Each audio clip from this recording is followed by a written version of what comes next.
Olá! Hoje falaremos sobre dilatação térmica. Primeiramente, deveremos dizer sobre o que ela é.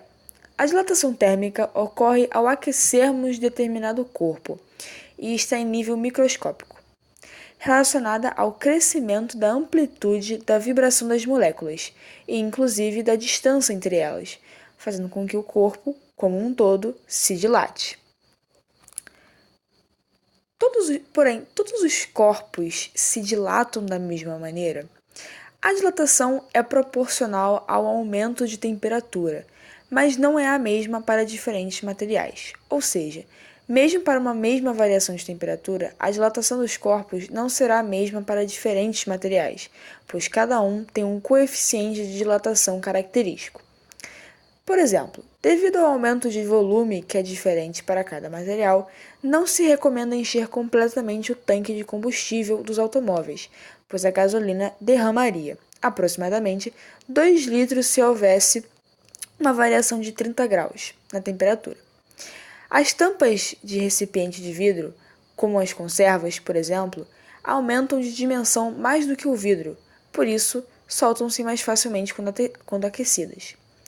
Além disso, a dilatação depende de como o corpo é feito. Um prato de vidro grosso estala e pode se quebrar quando colocamos água muito quente, pois as paredes internas se dilatam antes das externas. Mas pratos de vidro mais fino não se rompem tão facilmente, pois se aquecem de modo mais uniforme. Agora vejamos exemplos de dilatação em sólidos e em líquidos. Quando um corpo sólido é aquecido, cresce nas 3 dimensões. Dilatação linear. Consideramos uma barra com um comprimento L0 na temperatura T0. Essa mesma barra é então aquecida a uma temperatura T. Assim, sofre uma dilatação e o seu comprimento passa a ser L. Por experiência e lógica, nota-se que a dilatação ΔL igual a L final menos L inicial, sofrida pela barra, depende de 3 fatores: o aumento da temperatura, o comprimento inicial e o material que a constitui. Essas variáveis são representadas na seguinte fórmula: ΔL igual a alfa vezes L0 vezes ΔT, em que ΔL representa a variação do comprimento. Alfa representa o coeficiente de dilatação linear, que muda dependendo das características microscópicas da substância, como, por exemplo, a arrumação dos átomos na rede. L0 é o comprimento inicial e ΔT é a variação de temperatura. A dilatação superficial. Ela ocorre de forma muito semelhante à linear, mas na fórmula, ao invés de usarmos o comprimento, usamos a área. Assim, fica representada como ΔA igual a beta vezes A0 vezes ΔT, em que beta representa o coeficiente de dilatação superficial e é aproximadamente o dobro de alfa. Dilatação volumétrica.